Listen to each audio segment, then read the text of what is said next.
Hello friends, আমি অচিন্তা। আমি চলছি আমার ইউটিউব চ্যানেল ইন্টু শেল কিচেনে। আমার সাথে নতুন রেসিপি শেয়ার করবো।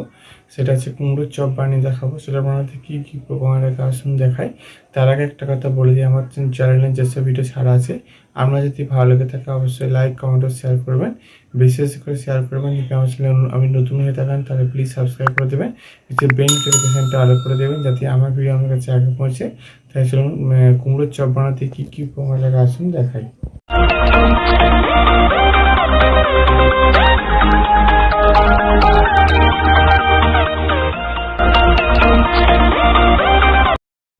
চলুন তাহলে কুমড়োর চপ বানিয়ে দেখাবো। সেটা বানাতে কী উপকরণ লাগে আসুন দেখায়।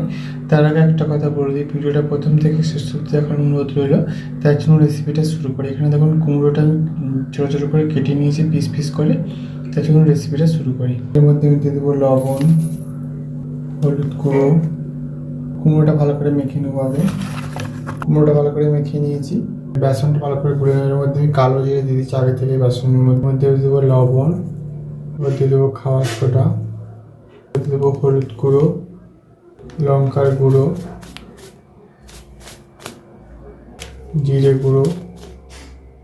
এই ব্যাটারটা ভালো করে মেখে নেব। অল্প অল্প জল দিয়ে ব্যাটারটা মেখে নেব। ভালো করে ব্যাটারটা করে নিয়েছি, এবারে ভেজে নেব। গ্যাস তেলে কড়াটা বসিয়েছি, তেল দিয়ে দেবো। তেলটা গরম করে নেবো ভালো করে আগে। তেলটা গরম হয়ে গেছে, বেসনটা দিয়ে দেবো, ব্যাটারে দিয়ে কুমড়োটা এখন আমি দিয়ে দিয়েছি। এবার আমি উল্টে পাল্টে লাল লাল করে ভেজে নেবো। দেখুন এগুলো আমি লাল লাল করে উল্টে পাল্টে ভেজে নিয়েছি, এবার সবগুলো ভেজে নেবো। দেখুন আমার কুমড়োর চপ রেসিপিটা হয়ে গেছে। এই রেসিপিটা যদি আমাদের ভালো লেগে থাকে অবশ্যই লাইক, কমেন্ট ও শেয়ার করবেন।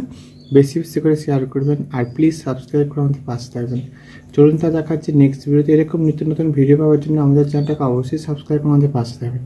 চলুন তা দেখাচ্ছি নেক্সট ভিডিওতে। আর আপনারা এইভাবে একবার কুমড়োর চপ বাড়িতে বানিয়ে খাবেন, আশা করি ভালো লাগবে। তাই চলুন দেখাচ্ছি নেক্সট ভিডিওতে।